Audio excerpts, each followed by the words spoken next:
Thank you, Mr. Speaker. I yield myself such time as I may consume. The gentleman is recognized. Mr. Speaker, H.R. 9106, the Enhanced Presidential Security Act of 2024, requires the Secret Service to apply the same standards for determining the number of agents required to protect presidents, vice presidents, and major presidential and vice presidential candidates. It also directs the Secret Service to conduct a review of the provision of protection provided to these individuals and to report its findings and recommendations to Congress. I support this legislation to ensure that the Secret Service has the tools, resources, and procedures necessary to keep our highest elected officials and candidates safe, which is critical to our democratic system of government. But in advancing this legislation, Republicans are hoping to distract from the common denominator in every successful assassination of a U.S. president, as well as the attempted assassination of President Reagan and the attempted assassination of former presidents and presidential candidates Theodore Roosevelt and Donald Trump. In every single one of these events, the weapon used was a gun. The fact is that the work of the Secret Service is made infinitely more difficult by our lax gun laws. But this Congress, the Republican majority, has repeatedly sought to further weaken our gun laws, endangering our children, our law enforcement officers, our communities, and even their own presidential candidate. Last year, after a mass shooter killed 6 people, including 3 children, at a school in Nashville, Republicans fought to make sure everyone could continue to acquire the accessory that shooter used in circumvention of the National Firearms Act. Earlier this year, our Republican colleagues cheered as the Supreme Court, stacked with Republican nominees, struck down the regulation of bump stocks, allowing the accessory used in the deadliest mass shooting in U.S. history to again be available to the public without even a background check. When the Senate tried to bring up legislation to again regulate bump stocks, Senate Republicans blocked it. Similar legislation in the House has just one Republican co-sponsor, and the Republican majority has refused to advance it. Just today, Republicans used their control of the Judiciary Committee to advance a bill that would weaken the Bipartisan Safer Communities Act, reinvigorate the black market for guns, and reopen the online and private sale loophole. That legislation would make it so that convicted felons, domestic abusers, and other dangerous persons who are prohibited from possessing a gun could easily get one without a background check.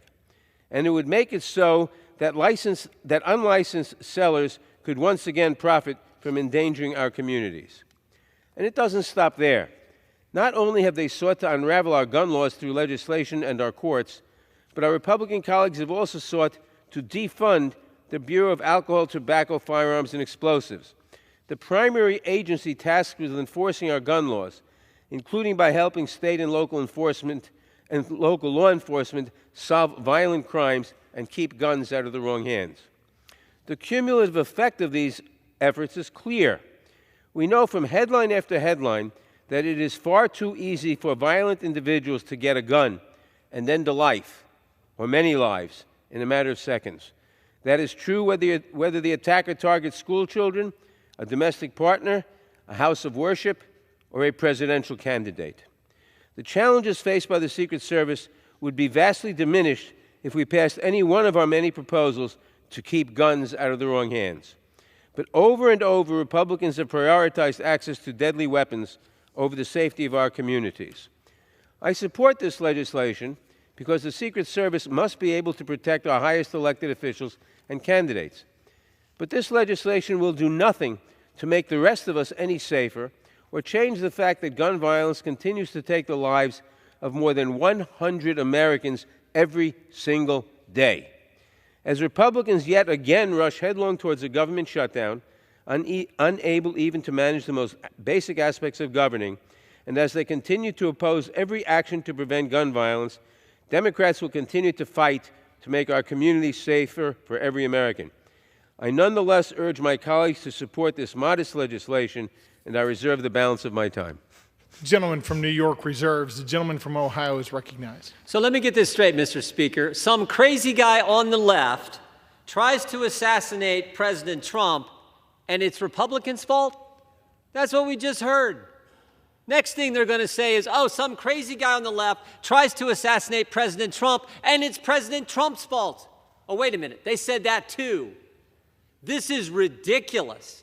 We have a bipartisan bill that Representative Lawler went to Democrats, worked with them on something that everyone knows needs to happen. And what does the ranking member do? Says it's Republicans' fault. And what do Democrats do? What did the left do? They say it's President Trump's fault. You cannot make this stuff up.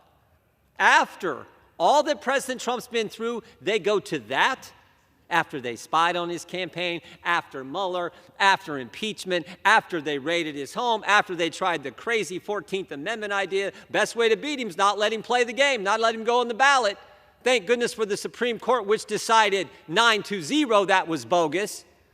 That's what they do? I wasn't even going to talk.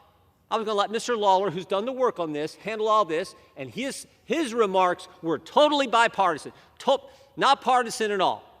We were just going to let this good piece of legislation that's going to go on suspension, everyone's going to vote for, just let it happen. But no, they cannot help themselves.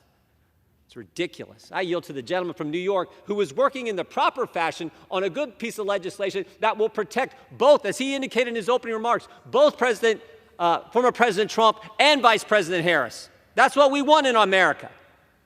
I yield as much time as the gentleman may consume. The gentleman from New York, Mr. Lawler, is recognized.